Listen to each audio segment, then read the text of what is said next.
među djecu gore. Bravo!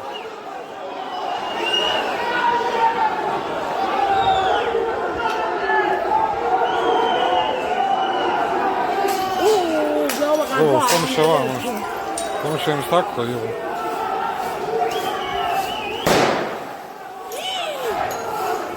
Pogodi momka u glavu. O, ga je.